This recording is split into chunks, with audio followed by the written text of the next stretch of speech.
Assalamualaikum warahmatullahi wabarakatuh. Nah, teman-teman, kali ini kita akan membahas mengenai alasan-alasan runtuhnya Uni Soviet. Nah, untuk alasan yang pertama itu adanya keberagaman budaya. Nah, sebelumnya kita harus tahu dulu dong, Uni Soviet itu apa sih? Jadi, Uni Soviet itu adalah sebuah negara yang beribu kota di Moskow, yang dimana ia itu memiliki 15 negara bagian. Nah, fungsi dari nama Uni Soviet ini adalah menyatukan ke-15 negara bagian itu. Namun sayangnya sepertinya gagal. Nah, jadi 15 negara bagian itu sendiri ada Armenia, Azerbaijan, Belarus, Estonia, Georgia, Kazakhstan, Kyrgyzstan, Latvia, Lithuania, Moldova, Rusia, Tajikistan, Turkmenistan, dan Ukraina.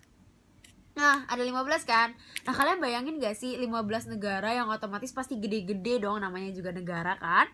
Nah, itu harus disatukan dengan Uni Soviet. Pasti mereka punya banyak banget macam-macam etnis, terus banyak banget berbagai budaya yang mereka punya kan. Nah, dari situlah muncul masalah ini. Jadi, sikap etnosentrisme atau kayak sifat kedaerahan mereka tuh masih kuat banget, teman-teman. Jadi kayak kalian paham dong, kayak waktu zaman Indonesia sebelum adanya Sumpah Pemuda kan, itu kayak oh my god, kita kedaerahan banget, kita ngerasa kayak daerah kita tuh paling baik, ini itu. Nah, sama kayak di sana. Mereka merasa tuh kalau mereka tuh lebih baik, negara gue lebih baik, negara bagian gue lebih baik. Nah, di situ muncullah sifat-sifat mereka yang nyebabin hilangnya sikap nasionalisme mereka gitu loh, teman-teman. Nah, untuk alasan selanjutnya itu yaitu kemajuan zaman. Kalian mikir gak sih, kok kemajuan zaman tuh bisa nyebabin hal negatif sampai suatu negara itu hancur? Ya otomatis bisa lah. Nah, kenapa bisa? Karena Uni Soviet itu kan menganutnya sistem sosialis alias komunis, kayak Korea Utara. Kalian tahu kan Korea Utara tuh kayak gimana? Tertutup, teknologi mereka juga gak semaju kita. Bahkan kayak channel televisi aja tuh cuma satu, punya negara. Jadi apapun yang negara mau kasih ke kita, itu yang kita dapat. Nah, dari situ sama kayak di Uni Soviet pas itu terbagilah tuh para kaum muda dan kaum tua. Kaum muda ini tuh contohnya ada dari etnis Gorbachev dan Yeltsin. Nah, mereka itu mendengar kabar dari televisi, dari radio yang saya entah tahu mereka dapat dari mana. Nah, di situ mereka merasa kayak kok kita ketinggalan zaman banget sih, kok teknologi mereka udah maju banget. Mungkin mereka mendengar berita-berita dari Amerika Serikat. Nah, di situ mereka merasa kayak, oh, aku nggak mau kayak gini. Aku mau bebas. Aku pengen dapet teknologi yang lebih canggih. Aku pengen dapetin berita-berita yang kayak sekarang. Masa aku nggak bisa sih dapetin teknologi kayak mereka? Nah, dari situlah mulai terjadi perpecahan. Otomatis dong, kayak mana mau sih anak muda kayak kita zaman sekarang kayak, masa gue masih ketinggalan zaman banget sih? Nggak mungkin. Mereka pasti mencari teknologi. Nah, akhirnya mulailah terjadi perpecahan hingga terjadi Uni Soviet itu runtuh. Assalamualaikum warahmatullahi wabarakatuh. Nama saya Luciana Sapitri, absen 20. Penyebab runtuhnya Uni Soviet, yang pertama ada totaliter. Pemerintah di Uni Soviet, masa Lenin dan seterusnya menerapkan sifat ini.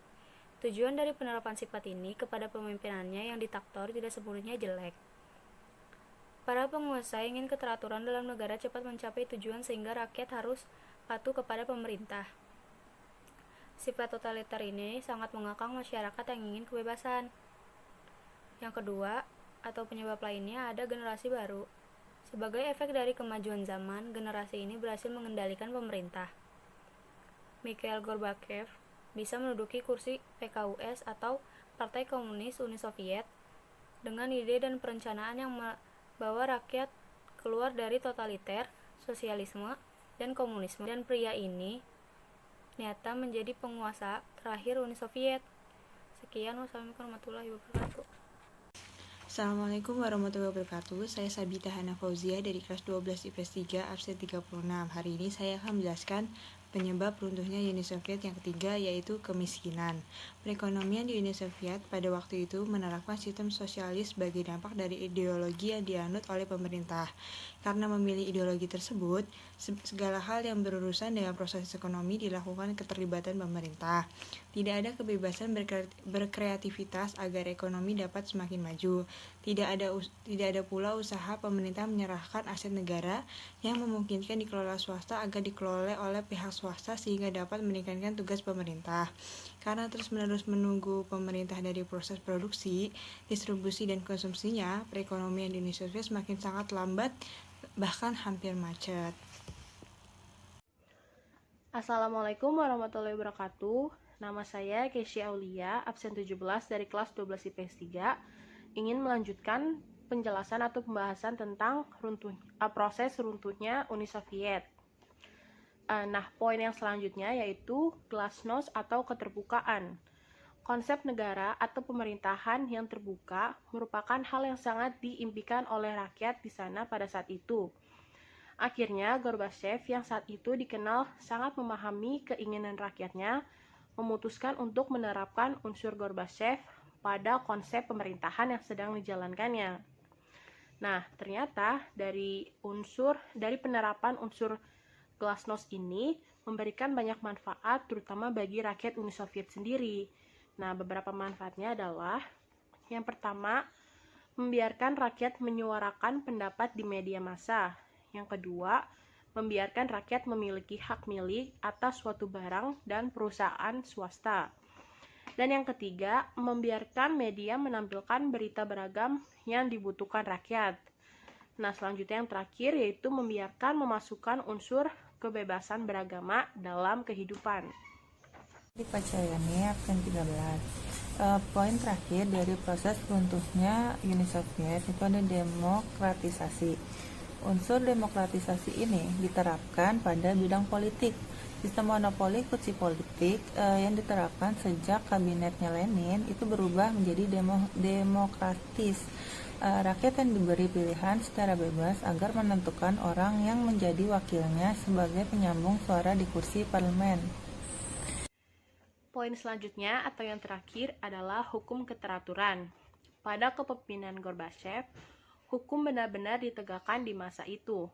Hal ini dimulai dengan penegakan hukum HAM atau hak asasi manusia yang bertujuan untuk menormalkan kembali kondisi ekonomi Uni Soviet yang sempat turun. Sehingga pada masa itu, negara memberikan subsidi kepada perusahaan swasta yang mengalami kebangkrutan, serta memberikan kebebasan penuh pada individu dan swasta untuk mengembangkan perekonomiannya. Pada masa ini, juga banyak alat-alat berat yang menjadi usaha prioritas pemerintah untuk meningkatkan pendapatan negara.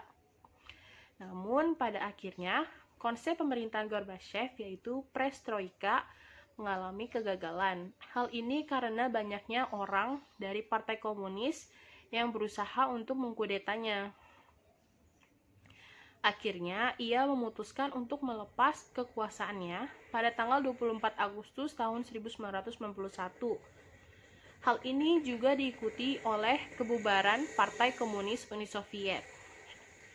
Rangkaian peristiwa tersebutlah yang merupakan awal dari runtuhnya atau kehancuran negara Uni Soviet. Banyak negara yang semakin mempercepat diri untuk memisahkan diri dari Uni Soviet. Dimulai dengan negara bagian Georgia pada tahun 1990 yang kemudian langsung diikuti jejaknya oleh negara bagian yang lain. Keruntuhan Uni Soviet sendiri secara resmi terjadi pada tanggal 31 Desember tahun 1991. Akibat dari runtuhnya Uni Soviet sendiri itu ada 3. Yang pertama, banyak negara yang berbeda adat di bawah Uni Soviet pada akhirnya mendapatkan jati diri dan kebebasannya sendiri dalam menjalankan pemerintahannya dan kedaulatannya sesuai kepribadian warga negaranya. Mereka mendirikan negara baru yang sudah tidak lagi terikat dengan sosialis komunis. Yang kedua, itu hak asasi manusia di seluruh negara bagian Uni Soviet yang dulunya dikengkang sekarang sudah dihargai sepenuhnya. Yang ketiga atau yang terakhir, itu pengaruh komunis hilang dan sekarang menjadi musuh banyak negara. Proses perubahan Uni Soviet ke Rusia itu pada tahun 1991 kekuasaan Presiden Mikhail Gorbachev itu melemah karena banyaknya gerakan anti komunis. Pada tanggal 25 Desember 1991-nya, Gorbachev itu meletakkan jabatannya, dan disusul tanggal 26 Desember 1991, Majelis Agung Uni Soviet membubarkan diri, dan ini yang menjadi momentum runtuhnya Uni Soviet. Pemerintahan kemudian dilanjutkan oleh negara bagian terbesar yaitu Rusia. Akhirnya tahun 1992 Federasi Rusia berdiri dengan ibu kota Moskow. Terima kasih.